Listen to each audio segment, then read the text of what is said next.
All right, it is that time once again. We are ready to roll here at Awesemo.com. PGA DFS strategy live before lock. You guys know the drill. We are ready to get this started. The Zozo Championship from Sherwood Country Club. I almost said Forest once again. Myself, Ben Radley. Forest. Sure, yeah. Robin Hood is in the tournament. Here with Jason Rouslin. We are ready to go, my man. Another non-cut. Another strong field. Are you ready to rock? I'm ready to rock. I'm ready to hopefully use some positional points to my advantage this week instead of last week where my guys couldn't get the positional points. And we'll talk about that for sure. I've got the inside track on the matches.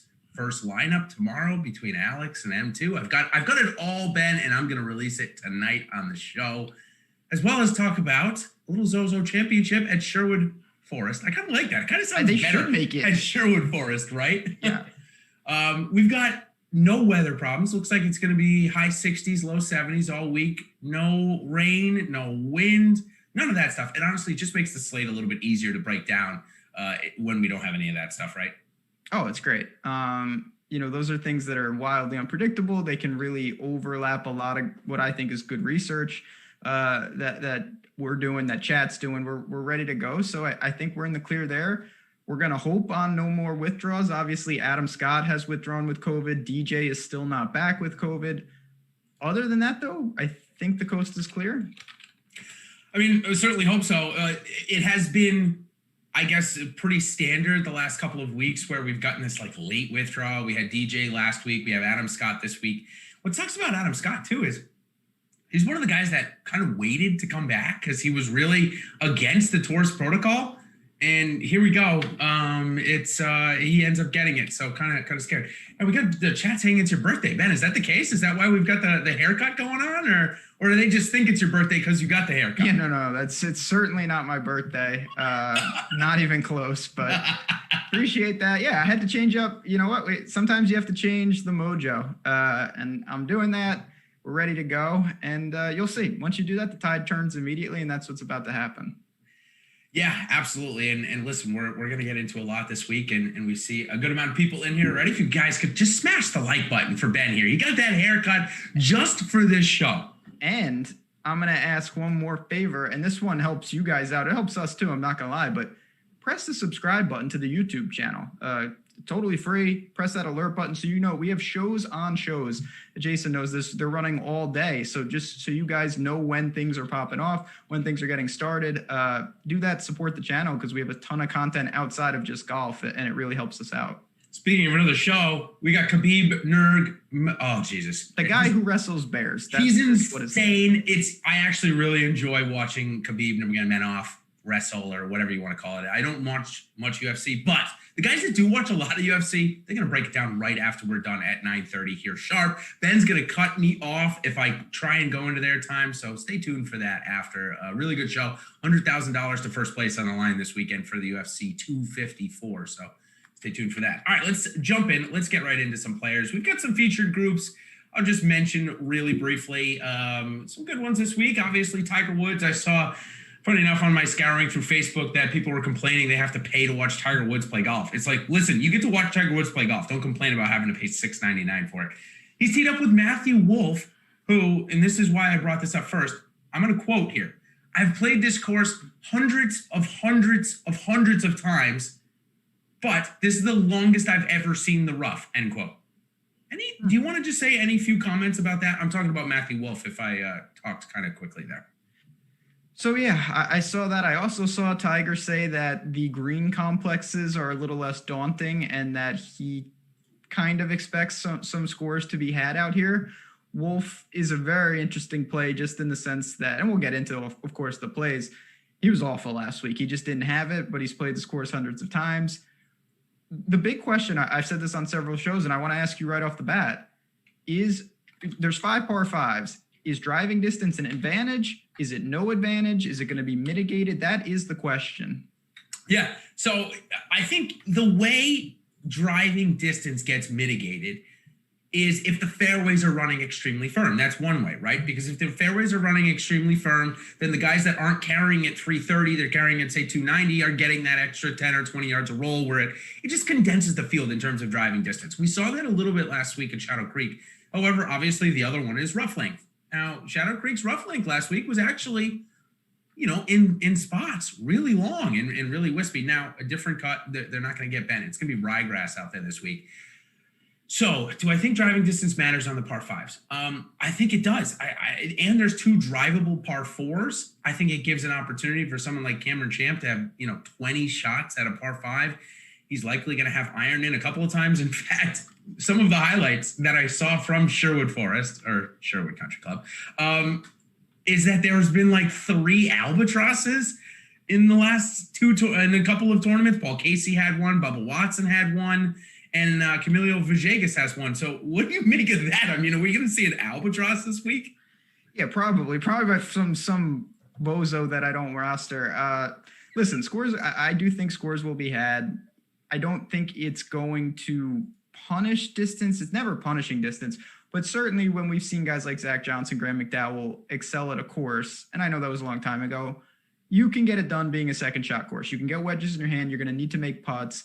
It is not going to hinder the shorter hitters. I mean, the 5 par 5s, certainly you need to take advantage of those, but even the shorter hitters can get there in 2. Yeah, I totally agree. I don't think that I'm weighting accuracy or distance that much in my model this week. When I looked at it, maybe had a little bit of an effect, but honestly, not much. I think one of the best values on the board that I saw was Paul Casey, who's certainly not by any stretch a bomber. So I'm not really looking at it this week per se too much. So, all right, let's talk quickly about Xander Schauffele at the top of the leaderboard, or at the top of the salary board, I should say, and has been found pretty darn close to the top of the leaderboard in his last couple of events. He's had 3 straight top 5s. If you want to get weird and say he won the Tour Championship, I guess I could buy it. The official World Golf Ranking certainly did. But is it weird seeing him up here, especially with the fact that Rahm, Thomas, McIlroy, they're all playing?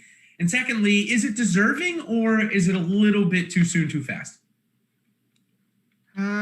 Yeah, it's a little too soon, too fast. I agree. Listen, it's tough because obviously people know that I rarely get to Xander, but again, I really do try to go by the numbers. He was great last week. He also gained over 10 strokes. Here we go. With the short game. Once again, that is just not sustainable. I don't care what anybody says. And this is not a guy who is known for that. Xander is a fantastic driver of the ball. He always has been. He's a great tee to green player. Right now, his tee to green game is lacking relative to how good he is. The results are not lacking because of how well he's doing with the short game. There is no chance that I would pay for him when I could take a discount to Rahm, JT, Rory, Morikawa, types like that. I feel much more comfortable.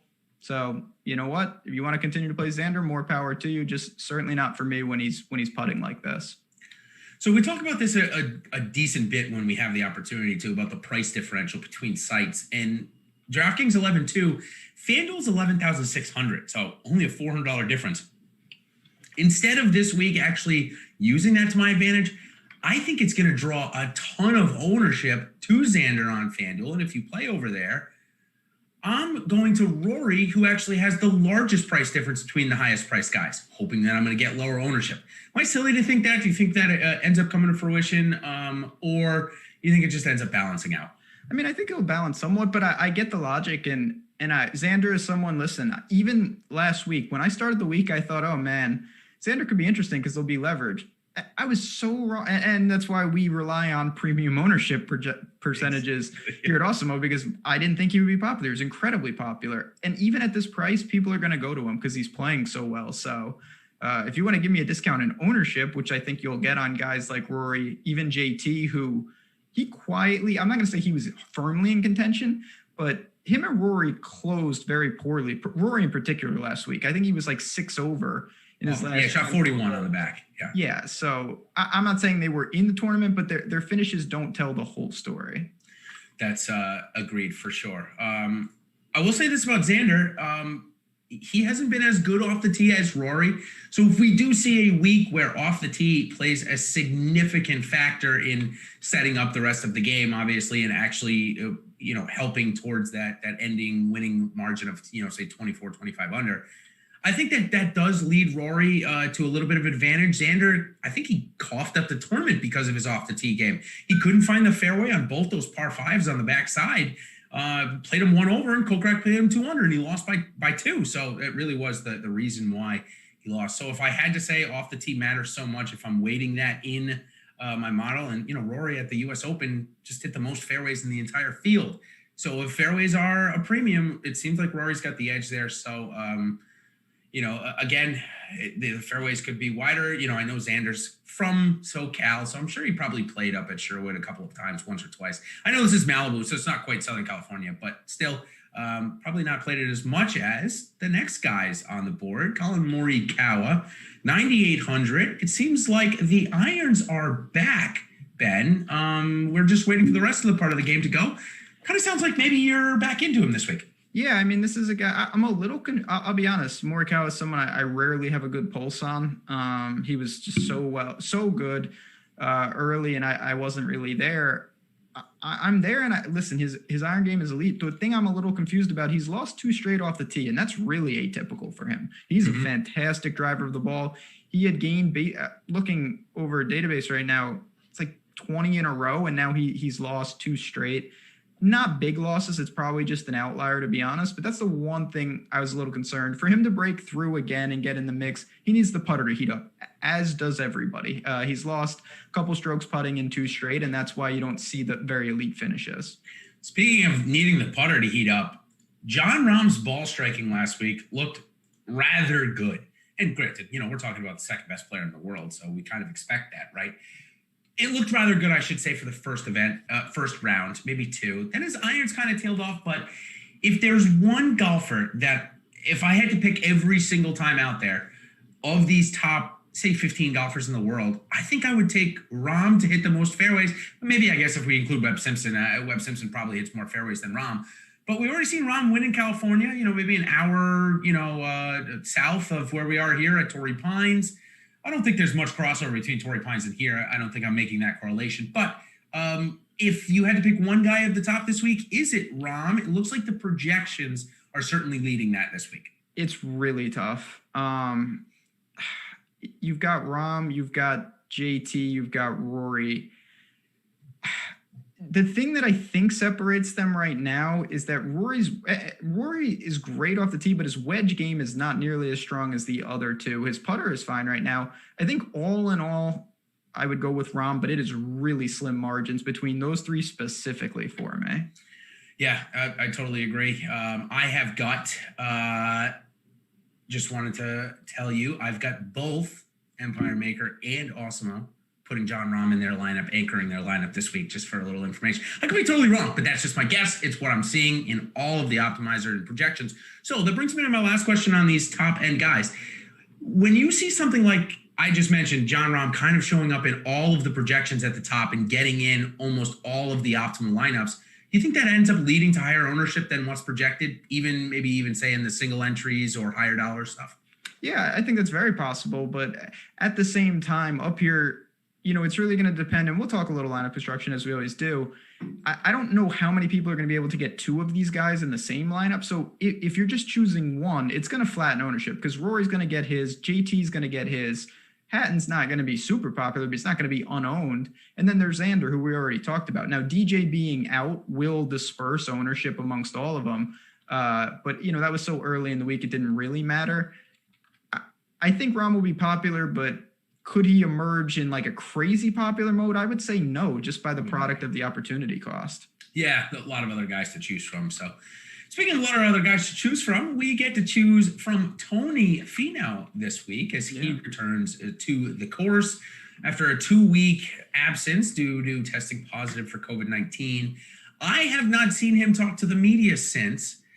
Did I miss it? Number 1 question. And number 2, do you think he's in play given the fact that no one is going to roster him? It looks like he could be the only guy of the top 10 salaried guys that are under 10% this week. He's definitely in play strictly because of the ownership leverage. We don't know. It's unknown if like there are residual effects from coming back. Like Scheffler, you can take him as a small sample size, and it didn't look great. I didn't see a presser. I have no idea where his game is at. I have no idea how he feels. But when you're talking about elite players, when you can get an ownership discount in a non-cut like this, you have to at least consider it. Absolutely. I mean, we've seen, I guess if you wanted more sample size there, you could go back to Cam Champ. He got it, came back, first couple of starts was a little rusty. Dylan Fratelli, Denny McCarthy, a couple of guys that have got it. You can look at the stats, but certainly with Scotty Scheffler, it has been the most noticeable. So on that front, it makes me nervous to play Finau because I think they're similar type players. They rely on their ball striking to get it done. And Scotty Scheffler, if you look, now off the tee's been okay.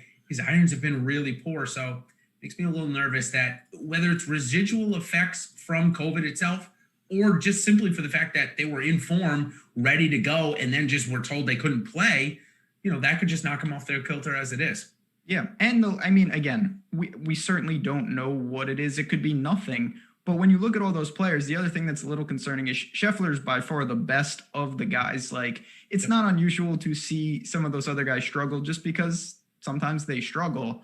Finau, if you had to compare him to any of those players, it would be Scheffler. So maybe there is something there. When you look at Scheffler's stats, I mean, he had 6 straight tournaments where he gained over a stroke ball striking, and then he goes, the last 3, lost, and gained just 0.35. So obviously, maybe it is coming around with that gaining of 0.35, but still residual. We're talking about Tony Finau and the ramifications of what he's got. And for me, he's a no play this week. I know the under 10% thing means something. Of course it does in DFS, but it's just not enough for me to get there this week. So, all right, let's talk a couple of other guys in the Tony Finau range. Let's talk about Webb Simpson for a second, Ben. Oh, brutal. I know it is what it is, right? This is what we've got. 9,700 projected as what a surprise, highest owned golfer of the slate. Of course, if you want to know all of the rest of our projections, a good chance for you to become an Awesemo Plus member. Get the projections and so much more for just $8.95 for the week. Or if you want to join us for all of our sports, you're going to get it for just $29.95 for a platinum pass. Really good stuff. I mean, we've got so many sports going on right now. And ownership projections obviously are some of the most important stuff. We've got some of the best in the industry. So Webb Simpson, 27%, just an easy fade again. Or are we doing something different with him this week? I mean, certainly you have to consider what type of tournament you're playing in with any guy, but Webb especially. Like in a cash type setting, things like that, I think you have to strongly consider him. He rarely has a bad finish. Even seemingly when he doesn't have it, the short game, the putting, it can keep him in it. Guy makes a lot of birdies. Do I wish it was Bermuda? Of course, but it's not a killer for him. In single entry and things like that, if he's pushing 35%, I think you got to strongly consider pivoting. To me, Patrick Reed is a fantastic pivot. He was coming back from Europe, so people didn't see that performance at Wentworth. He's a grinder. He can rack up the birdies, can get crazy hot. You're going to get a fraction of the ownership. But what I want to ask you, because this is your account, is Patrick Cantlay a Megamind genius pivot, or is he just not right now? I thought he was a Megamind pivot genius last week when his ownership printed 6%. Yeah, in the $800, I'm like, oh man, I don't think I've got as excited as I have in a long time when I saw that. But then I realized that his irons are either and I say this only because it's been a long time since we've seen the winning type of iron form, since the workday where he gained 0.95 on average per round. We haven't seen him gain above 0.67 since then. The elite Patrick Cantlay that I know gains 1.69 at last year's PGA, gains 1.84 at the Memorial. We haven't seen that type of upside, so it makes me nervous. Now, granted, I think he's a world-class player. He went through that surgery, the deviated septum surgery, before the WGC Mexico. So he was actually out longer than most of the rest of the people. He was out an extra month. I'm not saying there's residual effects. We've been back for 3 months now. He should be back and in form, but he's not. That's the problem. We haven't seen Patrick Cantlay's form, except outside of the course that literally he probably could play with a lefty and beat you and I by about 50. So, yeah, I'm a bit nervous. But I think everybody else is, so I think we're going to get low ownership again. So I think I have to go right back there in a lot of my lineups. It's tough. He's someone that he normally he's just like one of those super consistent guys, extremely high floor, racking up the top 20s. We haven't seen it. The stats aren't overly alarming. They're just not nearly as crisp as usual. So you have him. Chat's mentioned Hideki. I listen, I don't know what to make of him. I worry if it's really easy, he just truly can't make enough putts. Hovland is there. He gained across the board in 2 straight, could take apart these par 5s. And then you've got Wolf. So to me, you've got Reed, you've got Hovland. Webb and Morikawa are fine, but they're going to be very popular. They are. I think that because Webb is there, I think Morikawa is going to trend a little bit lower. I think more people are ready to, just not ready to, continue to play Webb over Morikawa in a lot of spots. Maybe even start both their lineups with it. In fact, I believe that one of our 2 guys, I believe actually our guy, Alex, I think he's going to go with Webb as his second guy in the lineup with Jon Rahm. I think that's going to be a very popular pair this week in optimizers and in lineups. So for me, I think that that's where I'd probably take a Jon Rahm and Colin Morikawa and pivot off of Webb to Colin. And maybe if I did want to play Webb, not play him with Rahm, since I know that's going to be a really popular stack. But I really feel like Patrick Reed's kind of getting lost this week. Yes. 9,600, so he's maybe a little bit higher priced than people think, but he's coming off a 3rd place finish at the BMW, which he'll probably place top 10 in every European event that he does. They absolutely love him over on that tour. I think it's great. I was chatting with somebody on Twitter a couple of weeks ago. They put the pins where he wants to. Basically just runs that tour. But regardless, mid-tier ownership, not that much on a guy that, a lot of par 5s. If he just misses the green, we know he's got the best short game around the green game in the world. I think you and I probably both agree on that. Does he really get to put it to advantage this week? And is he a good low and pivot play? I like Reed a lot. I bet Reed to win 25-1. I thought that was great value. And I think that he's a very interesting pivot. You mentioned he can get hot if it plays harder. That helps him, no doubt about it. And he's just kind of lost. I think people don't know, and I'm guilty of this somewhat. It's hard to really grasp where Reed falls. If every golfer was in a field and they priced him, some people I think would say that Reed belongs in like the 4th tier. And then there are some people I think believe Reed would be in the 1st tier, honestly. Yep. So it's a very polarizing guy, and that's a good thing because if you have the right gauge on him, you can really take advantage of the public. Let's say Tiger Woods is right this week. Let's say the winning score really is minus 24 or 25. Mm-hmm. Let's just say that happens. Can Patrick Reed keep up? I just asked that question. I think it's a very viable question, but I think he can. If you look at the Hero World Challenge, which had, a similar type score, he kept up, until people called him cheating or whatever, and Stenson ended up beating him. But I think he can keep up. I mean, I certainly think he can keep up. I will say that's not the ideal situation for him, just because one of his advantages is he can work out of trouble. And if you're scrambling, even if you're saving par, you're kind of losing strokes to the field on a lot of holes if it's that easy. Yep. So keep that in mind. But you know what? With 5 par 5s, a lot of those up and downs are going to be for birdie. So he can still hang in with that crafty scrambling. There's a couple of other guys that I'm looking at because of their around the green game being so well and those par 5s having the capacity to scramble for birdies a lot of those times on them. So I'll bring those up in a little bit when we get down to that pricing session.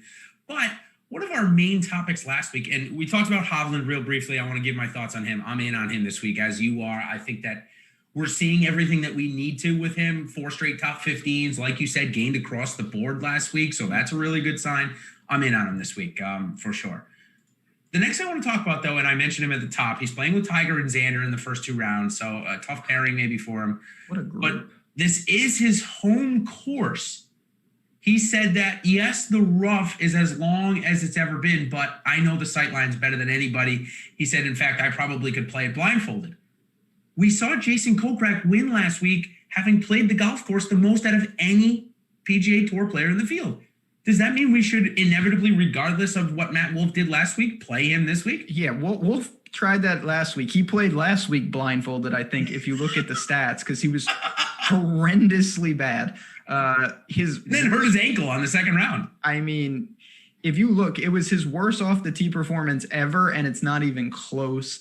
He lost 8 strokes around the green. He lost in all 4 categories. basically none of these things have happened since he's gotten on tour. You can do one of two things. You can say there's a serious problem, or you could say that that's the biggest outlier ever and you throw it away and you go right back to Wolf. I tend to do the latter. Not overly concerned. It's just an opportunity cost. I like Hovland more. Tiger is there. I can't really do it. I'm not sure he can make enough putts either. The harder it plays, the better it is for Tiger, in my opinion. So I think it's I'm smiling because I looked at the first round score and I kind of saw this the first way afterwards. Ricky Fowler, Victor Hovland, and Matt Wolff's first round score last week were very, very reminiscent of an Oklahoma State bash in Vegas the night before on Wednesday night, because all of their first round scores were terrible. And Wolff ended up playing, I think, a couple under par, maybe after his first round, or at least even the next three. Victor Hovland obviously got inside the top 15, so he bounced back. But they're out of Vegas. We don't have to worry about that. Maybe we have to worry about Wolff running around with high school girlfriends or something, but certainly not running around in Vegas. In any case, we can move on to our next topic here on the board, which is going to talk about positional points. And the reason why I'm bringing that up is because we saw last week where we had some guys that I'm going to bring up. I got three names here for you. Bubba Watson. No, not Bubba Watson. I'm sorry. Bubba ended up coming in the top 10. Scratch Bubba. We will talk about Bubba right after this, though. Cam Champ, Jordan Spieth, and who's the other one I wrote down? Sorry. And Ricky Fowler. Right. All of them scored roughly 20 positions better in their DraftKings scoring than their positional points, or in their position in the golf tournament. So in a no-cut event, do we want guys that we know can rack up the birdies, or are we trying to get guys that can get into the top 15? Ultimately, of course, we want guys that can do both. But there's been a pattern with specific golfers like Spieth, like Fowler, like Champ, that are severely outscoring their finishing positions. Should we look at them less or more? So I think you have to consider that it's obviously when you're talking about big field tournaments, you want and you need guys to play well, because when you play well, everything takes care of itself. But you can get an additional out with guys like Ricky and with Champ and even with Spieth to an extent, in the sense that if they don't play well, they can mitigate the disaster that's about to ensue, because they make a lot of big numbers. And big numbers, although they're bad for placement points, if you make a 30 on a hole, say, you still only get credited for the double bogey or worse. It doesn't actually matter if you're outside the top 50. Yeah, like really you would take a birdie and a quintuple bogey over par any day of the week. That's more points. Definitely. So those guys adhere to that strategy. Ricky's going to make a couple of stupid mistakes and he's probably going to go in the water, but they rack up the birdie. So I do think 90 DFS points last week for Fowler, 87 for Spieth. Cam Champ, same thing, scored 80, I think, or 77, and he came outside of the top 40. Another one that chat just mentioned that's a good call, Benny On, same thing, same scenario. He's gonna 3-putt, 4-putt, maybe even 5-putt for a quad, but he's gonna make a lot of birdies.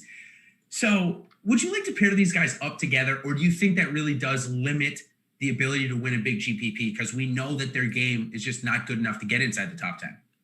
Yeah, I mean, I think on their own, they make for really good leverage plays. You get some upside. If you use too many of those guys, it's almost inconceivable that one of them won't just implode to the extent that they're not going to get you there. So it's about balancing the scales. Having six Chat was talking earlier about ownership, and I get ownership can be overblown at times. But if you take 6 chalky guys, you have literally no path. And if you take 6 wild men, you have equally probably no path, just in a different way. So you want to balance it out, and those guys are a way to do that. Now, you and I don't focus on cash games. We're pretty transparent about that. Cash is just not my strength. I wish it was, but it's not. It's not mine either. It never has been. I'd rather play 10 GPPs against somebody like Alex is doing against M than play cash games.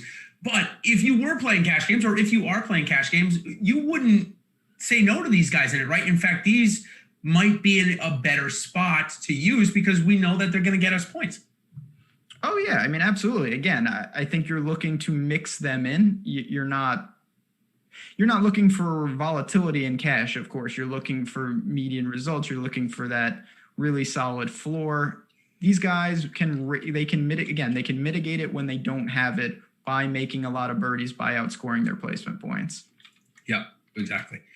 Okay, got a couple more guys to talk about in this range before we go into the value section. Bubba Watson was one of them, so maybe I'm going a little bit back up the pricing list, but he had the biggest one tournament move, going from 7,100 to 8,700 this week, which is, I think, appropriate.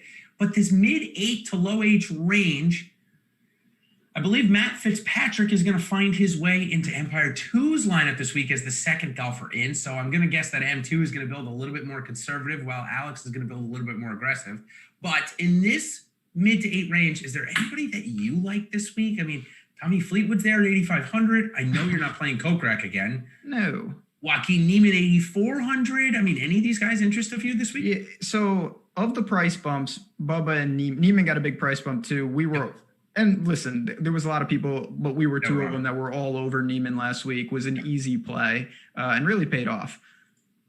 I still think that Niemann is playable. If he continues to putt like this, he scores like a banshee. Bubba, I'm not as high on. That was a big boost. And I think last week was the time to cash your chips in. Fitzy's interesting. If you think that the course isn't driver heavy and it doesn't seem to be, he can gain off the tee by being accurate. He's a great iron player. He's a mega putter. That's what he does. So I don't mind going there. Fleetwood is an anomaly. He goes to Europe and he's great. Then I play him when he returns and he is awful. And that's literally all that happens with him. I cannot get him right. Yeah, I really, it doesn't make any sense why he's not more consistent with his game. He's been awful. He's been awful over here, and nothing has really been going right. Just his putter, which, you know, we don't really care all that much about that. We need more than just putter. And, you know, I'm saying this is, you know, one of the biggest Jordan Spieth fans on the market. We need more than that to win. And at 8,500, there's no reason for me to play Tommy Fleetwood. Now, Joaquin Niemann, 8,400, and he's going to be chalk again. Are you going to cool off because of that, or are you going to go right back there? I'm sorry, who? Niemann. He's going to be chalk again. So it's, you know, tough at 8,400 now. It is a little tricky. Like I said, I think you can stick with him just because he was so underpriced last week. He makes enough birdies. He scores really well. It's the putter, though. Listen, when he's gained strokes in 3 straight with the putter. He's gained strokes in 5 straight with the driver. When you pair those up, you get results like he has, which is 5 straight top 30s, 4 straight top 25s, and a handful of top 10s. So that's, if he keeps up, he's going to continue to do this. Yeah, he is for sure. And speaking, we just talked about Matthew Fitzpatrick there a minute ago, and Matt Fitzpatrick is a big fan of Premier Soccer League. Now, granted, it is the Champions League now, so it's a little bit more, but I'm going to tell you a little bit about the promo we have going on here. So, are you missing the middle of the day DFS action? Well, you don't have to anymore. Champions League is here, and large prize pools are up for grabs on DraftKings and FanDuel. So, you're going to get access to a week's worth of Awesemo Plus soccer projections for only $2 when you use promo code Champions League at checkout. That's less than 30 cents per day to give our soccer projections a shot for your first week. Join Awesemo Plus Soccer today. I am a fan of soccer myself. FIFA is my game of choice. So yeah, I bet some soccer. Do you? Yeah, you get into some. I think you told me today. I wish I bet them, but yeah. Listen, Champions League is fantastic, and as we talk about a lot, one of the things I love about the site, the niche sports. Yeah, you're not going to win $1 million. There's no milli maker, but those niche sports, the tools that Alex puts out can really give you a leg up, and you can really build your bankroll with sports like tennis, with sports like soccer, even golf to an extent. So don't be afraid to dive in those sports, even if you're unfamiliar. Lean on the tools and see how you do. So, Ben, you had a great call last week that we try, at least on my end, I try not to let too many other people affect the decisions that I make in my lineups because, you know, I want to be the one to be wrong or to be right. Burn the money, yeah. Yeah, like to burn or earn the money. However, you made a great call on Sung JM. You said that, hey, look, we had the week where he led the field off the tee at the Shriners. We got him in 13th, but now we're going to get 20% ownership at $8,700, and maybe it was a time to fade. Well, he had a bad first round, a good last 3 rounds, but in essence, it was a fade in that spot. Now we get $700 cheaper, roughly the same field, probably more trending towards like 14 or 15% ownership, so not as high. Does that mean you're interested in him again? For me, I think I have to stay on him. I can't play him in a bad week and then not go and play him again this week when not much changed. So are you joining me this week? I am. And I hung on a little with Sanjay last week. I did think that he's someone that I try to pick my spots with, but I do like this. And you mentioned he had a really rough start. And although, did he climb back in the tournament? Obviously not, but he scored. Yeah, he scored. He closed with 67. This guy is an iron machine. Scoring, yeah. Absolutely. So I think I'll be with you there. Price is reasonable. There's really nothing to not like, to be honest. Yeah, I think he finds a good amount of lineups for me this week. I'm not going to lie to you. We talk about this almost every week now, but the fact that Scotty Scheffler is more expensive than him, I don't understand it, and I'll just continue to roster him over him. So, okay, high sevens before we get into our value section here. I'm going to talk a little bit more about Billy Horschel, Jason Day. So Jason Day is another one of those guys that has the possibility, based on the projections that I'm seeing, to be in both Alex's and M2's lineup. And I don't think he finishes the tournament. Here's a guy that was in fourth on Sunday and dropped out. It wasn't like, he was playing bad. No. He was in fourth in the tournament and dropped out.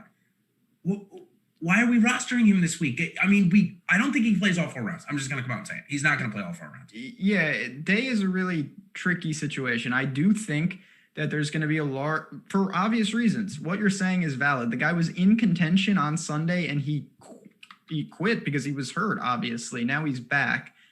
The ownership discount you're going to get, I think it's pretty simple. If Day plays 4 rounds, he's blindly a good play because of the ownership discount you're going to get. But you could be wiped out by a guy who withdraws in a non-cut, and then it's just over. So it's as simple as that. We have no idea if he's really hurt or not. It's buyer beware. If you want to take the risk, you could steal a lot of ownership points on a guy who could be completely healthy. Yeah, it's a really tricky scenario. In cash and stuff, I would not even come close to him. I think it's unnecessarily risky. You got somebody at 7,500 right there who I think I mentioned at the top is showing up in a lot of places, and I'm not really sure why. He's played pretty poorly the last couple of weeks. He's got 2 third-place finishes here in those 18-man fields, so I'm not putting too much stock in that. But I'm talking about Paul Casey. Projections seem to have him up, but his odds are a little bit higher than both Days and Mickelson and Fowler, for that matter. So Paul Casey at 7,500, or are you just spending the $300 extra and getting someone like Abraham Answer?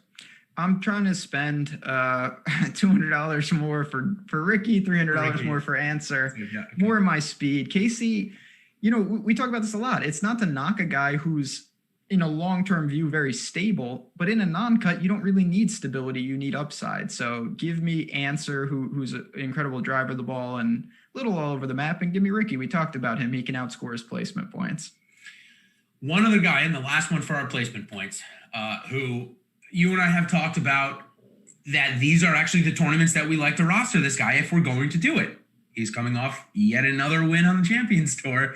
It's Phil Mickelson. Yeah, 7,500. Granted, this is a no-cut event. We know with the way he plays, he's got to make birdies. So is this a guy that, A, can outscore his positional points? I think that's probably a pretty easy answer of yes. And then, B, is he going to make your player pool this week? Anything important, or just GPP, or neither? It's funny. Honestly, Phil is really not that crazy of play at a place like this, especially if it plays mega easy. Like, this could play like a Champions Tour event. It's not long. Yeah, it could if he finds the fairway enough. It comes down to it's a Champions Tour venue, so. Yeah, that's what I'm saying. Like, it honestly doesn't make that, it's not that crazy to do it.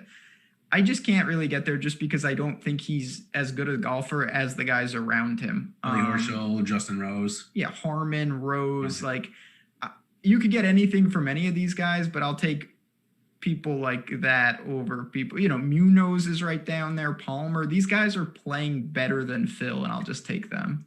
Yeah, I think it's a good point. And as we get into the value section here, as we march down making sure we're staying on time for our MMA guys coming up at 9:30 in 20 minutes, because knowing me, I could talk for the next 20 minutes about the guys in this section, knowing that Jordan Spieth's in there.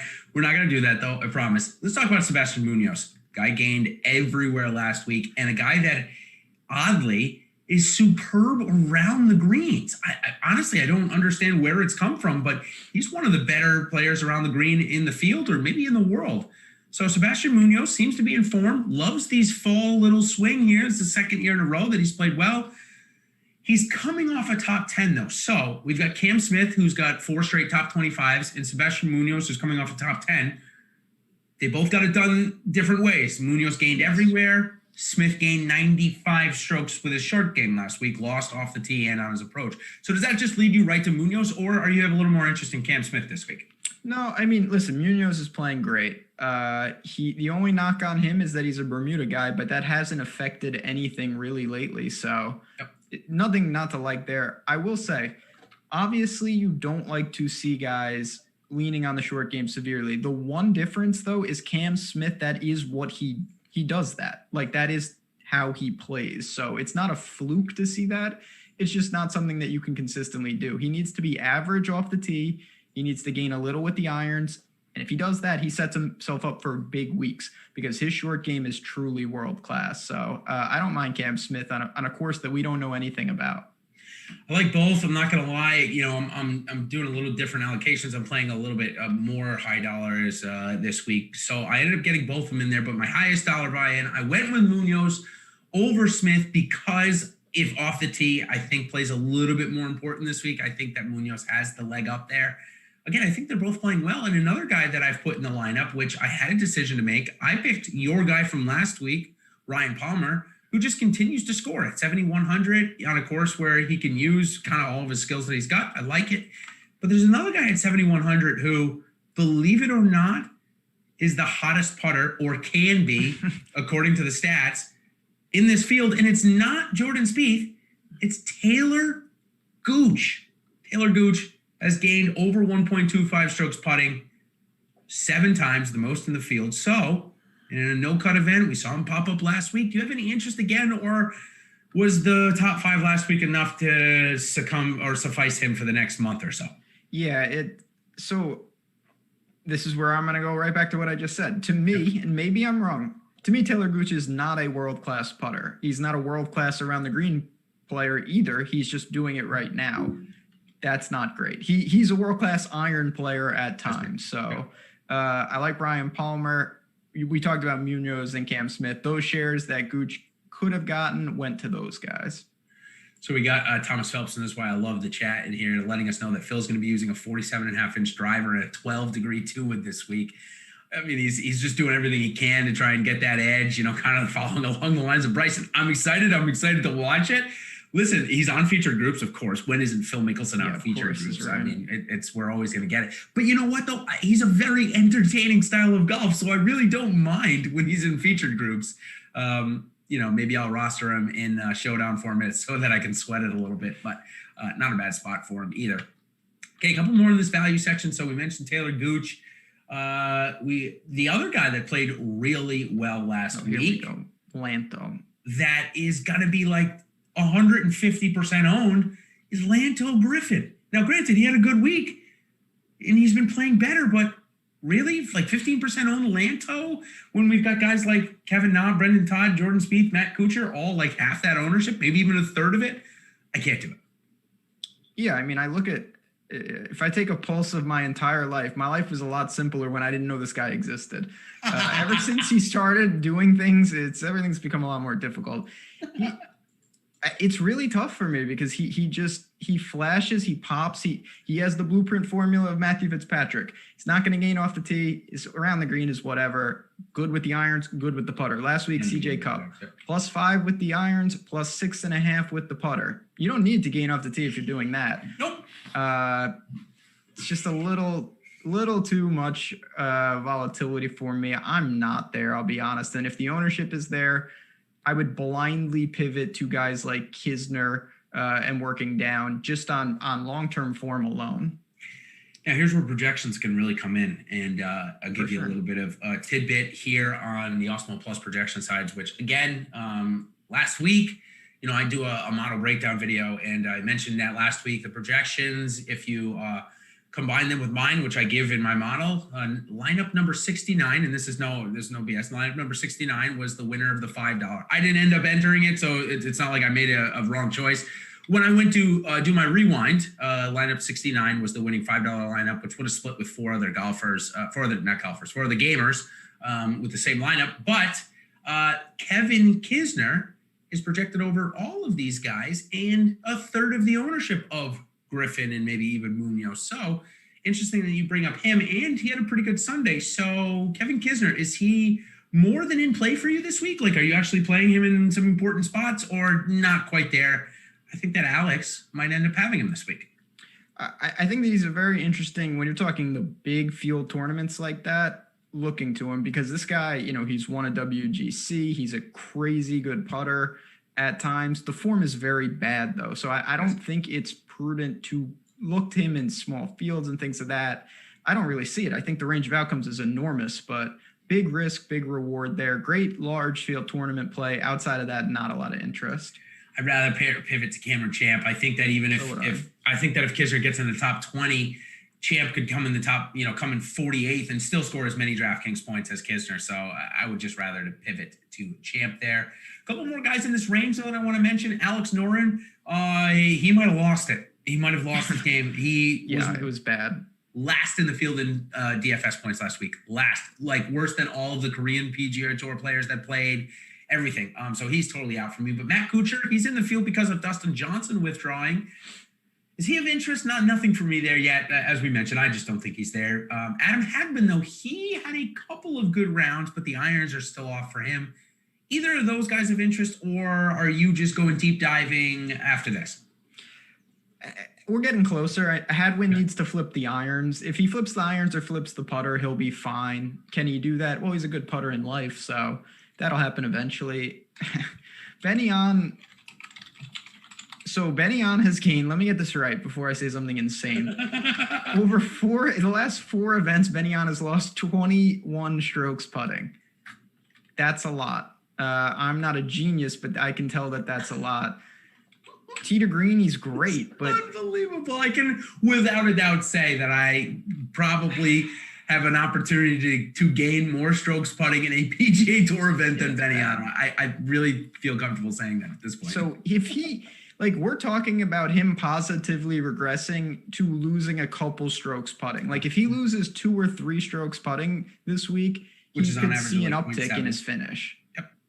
And it's not like the rest of the game isn't there either, Ben, right? I mean, it's been 3 of 4, 4 of 5, where he's gained over a stroke with his ball striking. So it's not like the rest of his game isn't there. It's so brutal. But I can't go there. I would rather go a little bit more in the deep dives as we march down our topics here to Corey Connors, who's another one of those guys who scored better than he finished last week, scored above 70 DraftKings points. But he lost in every category. So I don't like it, but I guess I would probably rather go there other than Benyon this week. I think they're similar type players who really rely on their ball striking. Maybe Benyon has a better around the green game. Not maybe. He definitely does than Connors, but they're both reliant on their ball striking. Yeah, and Connors is – say real quick. Connors is a bad putter, but he's not that bad. So keep that in mind. Like Benyon has the advantage around the green. Connors has the advantage on the greens, though. No doubt about that. No doubt about that. Couple of guys that I'm interested in this week that are in this range that all had at least one good round last week, if not 2, if not 3. A couple of guys in the 6,500 range. I'm going to first have you tell me which ones, if any, you're playing this week, and then second, rank them for me. So we got Danny Lee. I know he kind of popped out of nowhere. Tom Hoagie had a lot of birdies last week, a lot of bogeys, but a lot of birdies. Mark Hubbard, Dylan Fratelli, and Richie Werenski. Werenski, I mean, he can and went nuclear with his putting. So those 4 guys, 5 guys, you playing any? And if so, who? I'm playing. For me, I think they're the last one that you can play. Danny Lee is someone that the boom bust potential is there, and he's shown flashes. Ever since he had that blow up where he walked up the course after like the 8 putt, I thought he's gotten it together a little bit. And I don't mind going there. Fratelli is just really struggling on the greens. Everything is a little off with him. I'm not going to make a strong take on Tom Hoagie. I think if you want to go there, I get it. But for me, there's just other flyers. Let's hear him. I think it's a perfect time for him. Yeah. I mean, really, well, my first flyer, it's not even a flyer. It's just I don't think you need to go this low this week, to be honest.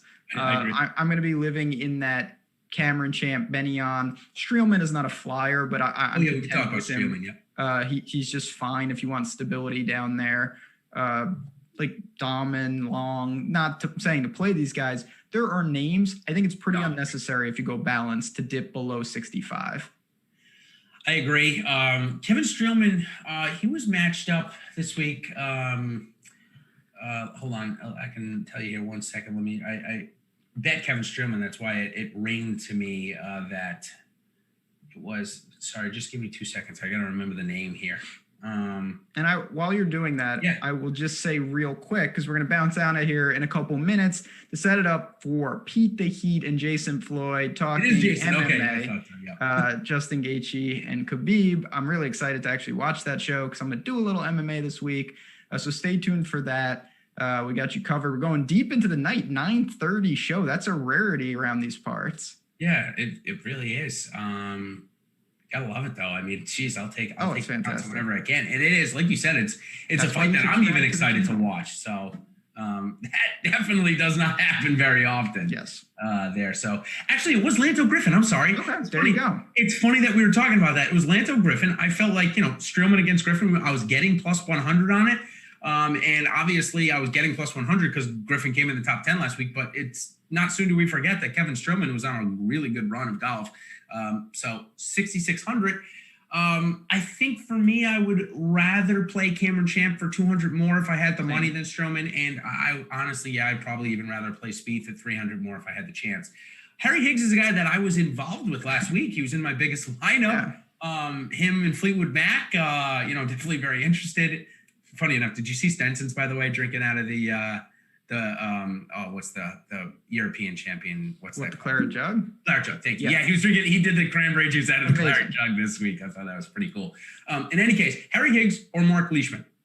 Oh my God. I think I would go with Mark Leishman just because in the rare chance that he turns it around, Mark Leishman is a player. Like he's a legit player on tour. Not that Harry Higgs isn't, but Leishman is a cut above when he's back in form. Yeah, I think Leishman's form is actually getting closer than his broken back that we saw recently. But I'm actually finishing my thought on Harry Higgs. 6,300 was a lot better price for me last week. 6,700. Again, I'm going to sound like a broken record. Rather go to Champ, rather go to Spieth, rather than go to Kisner there. So I just want to ask you, because we're going to give a hot take and we're going to bounce out. Yeah. There is one guy in particular that I think we should talk about. Now, I always say at these events, for the most part, there are guys coming over. I think you really should ignore them. But there is one guy with serious amateur pedigree. He's turning pro. It is Takumi Kanaya.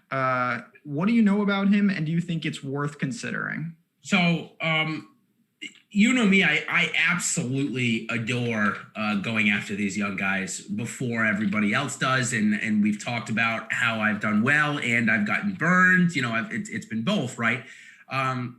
We know that he was number one ranked amateur in the world. We know that he has not played much in the professional ranks yet. How he even really got in this field, I think he won the... He started on the Japan tour at the beginning of this year with COVID. Obviously he hasn't been able to play that much, but he came back in week 46, which I think was one of the first, and he won. And since then he's gone win, 3rd, 5th, 7th. Sorry, no, that was last year. So he's only had 2 starts this year. Sorry, looking at his OWGR. I think we're a little too early on him. I think that's probably where I'm trying to get at. I know that some people that have been following Kanaya a little bit longer than me put him on the same wavelength as Morikawa and Wolf and Hovland. I'm certainly not ready to go there. I know that he beat these guys in these world events some of the times that he went to. 6,400 in a no cut or 6,300 in a no cut. I mean, listen, you got Jenna Watanabe who's mopped him up recently. I'm not playing Watanabe either, or Jenna Watanabe, I should say. Another one like Roy Ishikawa, we saw him come out of Japan and been fired, then kind of disappeared. Now he's back. Yeah, so to summarize on Kanaya, I'm not playing him this week. I think he does have some good potential, but he missed the cut at the US Open. I'm just not quite there, Ben. I got to be honest. I love the young guys just as much as everybody else, but not for me this week, which probably means it's a good bet. Hey, we're going to find out. All right, chat, it's time for my favorite part of the show. We're going to ask, hit that like button. We're going to pump it up over 100. Let's go. Let's pump that up. We're going to get some hot takes and we're going to get out of here. And again, I'm just going to say really quick, subscribe to the channel. It helps you guys out a ton. We have so many shows going all day. You'll get those notifications if you hit the bell, so you'll know when we're going live and you won't miss anything. I got a college football show on Saturday mornings now. I'm very excited for the Big Ten, but I'm more excited for my hot take. Patrick Reed's going to win this tournament 25-1. He's going to take it down coming back from Europe. You have been either on the mark or pretty darn close, Ben, these last couple of weeks, dude. I've been in Ryan Palmer hot takes. Ryan Palmer last week, the week before you nailed it. In fact, I think 2 weeks before that, I might have even got. Well, yeah, I did the Justin Sue top 10. We've been good, and then before that, Lahiri, I did some things. Yeah, we've been on some good runs. So what do you got now? What are we going with? Let's see if we can keep it up. All right, so what I've been trying to do is the lower priced guys that I've been playing recently, I've been trying to talk about, but the lower priced guys I'm playing this week are Cam Champ and Jordan Spieth. And I don't really have a hot take about them because I don't think they're in the capacity or game to get in the top 20 or even top 15 or top 10. So I'm going to go outside of that. And I'm going to say that Victor Hovland breaks the goddamn Puerto Rico curse for Tony Finau, and Finau wins in the next 3 months. That takes me to February. Yeah, it takes me past the waste management where I think he wins. So I think Hovland breaks it, and Finau solidifies the breaking of it. So Hovland winning this week, part of the hot take. Finau wins in the next 3 months. Okay, that is a complicated but yet effective hot take. I love it. I appreciate it. We appreciate you, chat. Good stuff again. Good luck this week. We are going to turn it over to the MMA show. Thanks as always. Hit that like button on your way out. We'll see you same time, same place next week. Good luck.